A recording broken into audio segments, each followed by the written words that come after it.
If you're one of those players that feels like they sway too much, then I've got the drill for you today. Most of the sway that occurs is the hips sliding away from the target in the backswing, and that's what we're going to have a look at. Hi, I'm Peter Knight. I've created this channel, Peter Knight Golf, to help you become the best player you can be. And if you want to get a video from me every week, then hit the subscribe button and, more importantly, the grey bell notification icon, and together we can go on a golf journey to help make you a better player. But for today, let's have a look at what our today's tip is.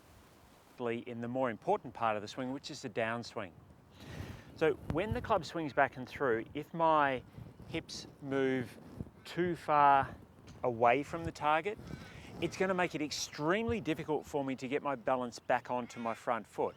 From the top of the swing to impact is going to take, depending on the player's swing speed, somewhere between around about 1/4 and 1/3 of a second. So 1/3 of a second would be a reasonably slow downswing. Anything under 1/4 of a second is fairly quick.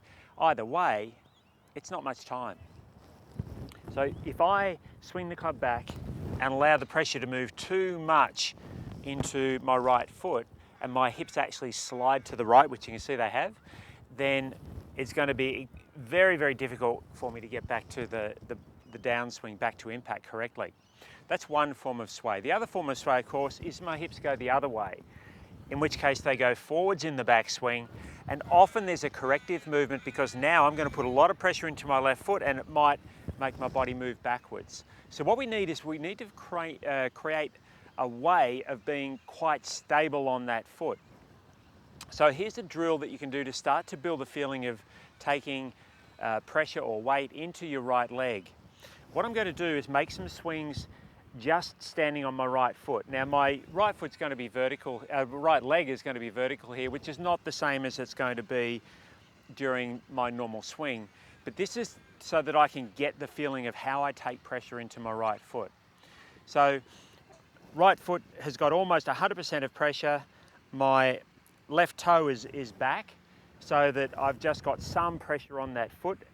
And then from there, that's just to give me a bit of stability. And then from there, as I swing back and through, particularly back, all I'm doing is really just pivoting through my ankle, my knee, and my hip as the club swings back.